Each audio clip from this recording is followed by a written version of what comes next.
Alright, ladies and gentlemen, so we're going to be starting to use our burlap today. And we are going to actually use our burlap that we prepped already, and we're going to have our pictures. So this is your picture that you color all in, and it's beautiful, and it's outlined in Sharpie, and you know exactly which one you want to use. And so this is actually going to go underneath our burlap.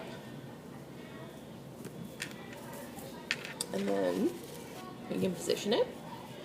And if you want, we can actually get a little piece of tape and stick it on the back so that you can actually see what you're doing and so it doesn't move a lot. So we can do this if we need to. Flip it over, scooting it down, making sure it's not over my name because I can't stitch over my name.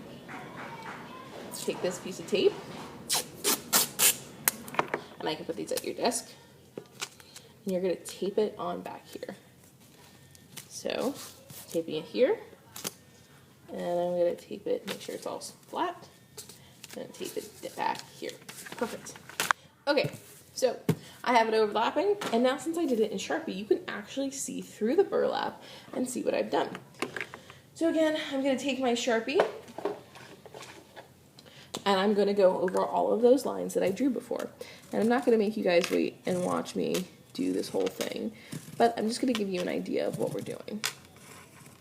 And if you have any issues seeing any of your lines, just kind of push the burlap down, and you can probably see it then.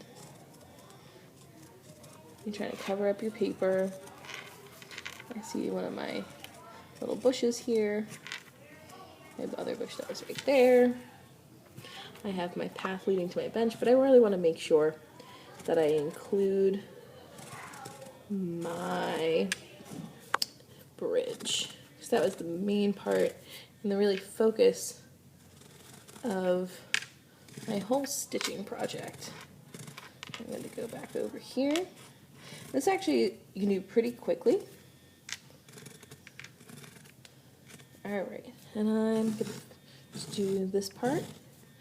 When you think you're done, make sure that you take a minute and you really look and make sure that all of your details are included in your picture, because it's really easy when you're looking kind of through something like this to miss something. So if I thought I was done right now, I could look at it, I can even reflect back on my picture and go, wait a second, I didn't do any of my rocks that are over here, and I didn't do my flowers that were over here growing out of the rocks. Maybe you forgot to draw some stems. So look back here and see where my rocks are. This rock goes up here like this. I have another flower right here. And notice how it's kind of hard to draw on any super small details. So this is why we made sure that our details weren't super tiny and that they are big enough.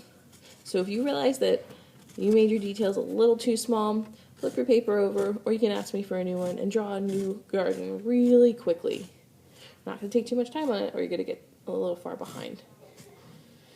So, just about finished with my path. Alright, so I think I have everything. I forgot to include the line where the water starts. Oh, and I forgot my ground line in the back. Okay, so I think I'm totally done there.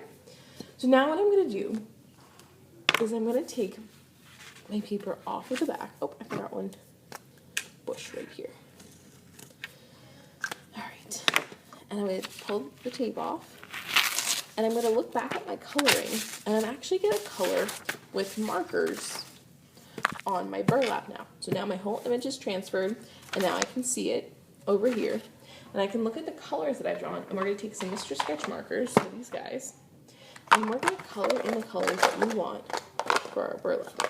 So I'm going to think to myself, I want these trees to be dark green. And if I looked at my picture, and if I had dark green on that, I could start to color it in. Because we're going to stitch directly over top of this, so you shouldn't be able to see it at the end. So I'm actually just going to color directly on my burlap. But you really need to make sure that you're taking your time when you're coloring, because you will be able to see part of this at the end. Notice if I overlap my markers a couple of times, it makes it a lot darker. Okay, so I made it a little bit darker there. And maybe I want this one to be dark too, but maybe the one that's in the front is going to be a little bit lighter because there's more light on it.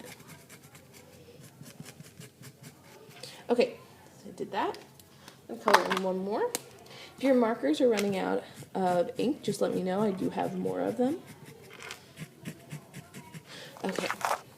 And you go through the whole thing and you're going to color it in with markers because this is how you're going to know what you need to do and what colors you need to use. So this will become your new guide.